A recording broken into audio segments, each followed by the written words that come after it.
We've had reports that have come out talking about the fact that we only have maybe a dozen programs in the country that are capable of producing people with training in radiochemistry. So Texas A&M, we're looking at building upon the strength of our existing nuclear science research programs in nuclear engineering, our reactor-based research, our cyclotron-based research. And so we're looking at expanding radiochemistry into making that something as well. And so what we've done is we have a project funded by the DNDO, which is part of the Department of Homeland Security. As part of that, we've been studying the chemical characterization of spent nuclear fuel and trying to determine what types of reactors produce that different type of fuel, for example. So it involves bringing in students with experience in nuclear engineering, brings in students with experience in chemistry, and then working together to solve these problems and hopefully help this issue of promoting the pipeline of trained radiochemists in the United States. Overall objective of this project, funded by Domestic Nuclear Detection Office, is to find out if an adversary brings in or smuggles in plutonium, specifically the nuclear material used in weapons. If they try to smuggle in to the United States of America, we would like to see what was the source of this special nuclear material, plutonium produced. Specifically with respect to what type of reactor would have produced this material.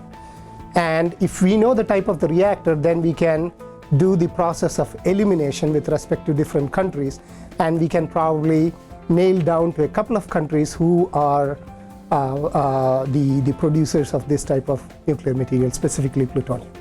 The first thing we do is to do computationally find out how much plutonium and what type of trace contaminants will go with plutonium when we try to separate. So that's the computational work, and then we validate the computational work by doing experimental irradiations of uranium dioxide surrogates in different reactor spectrum, like fast reactor spectrum and thermal reactor spectrum. And then we compare the computational values with the experimental values so that we can confidently say with some % of uncertainty, this particular plutonium would have come from this particular type of reactor. So the main objective of this work is to look at separated weapons-grade plutonium and attribute that to its source reactor.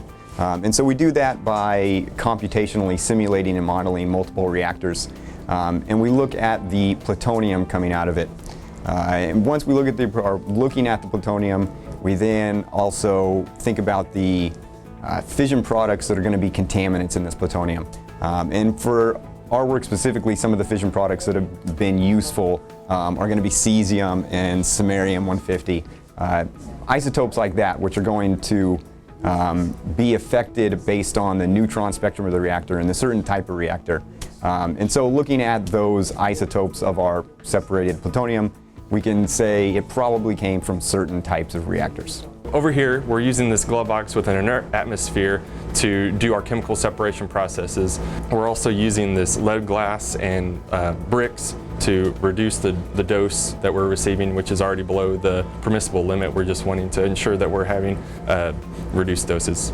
One of the issues that we see with spent fuel is the filtration process to ensure that there's not a release of radionuclides to the environment. In this case, our glove box has a dedicated filter, two filter, with one being a HEPA and one being a charcoal filter to capture any of those nuclides that could have been aerosolized. In this fume hood, we were looking at doing dry runs for our radiochemistry techniques because we're nuclear engineers and not traditionally trained chemists, so we were wanting to ensure that our manipulations of these processes were correct and we were able to do these separations correctly before we got to the irradiated materials. We were using non-irradiated depleted uranium and stable cerium in these processes. Here we have a sample of natural uranium that we will be irradiating to simulate a CANDU heavy water reactor.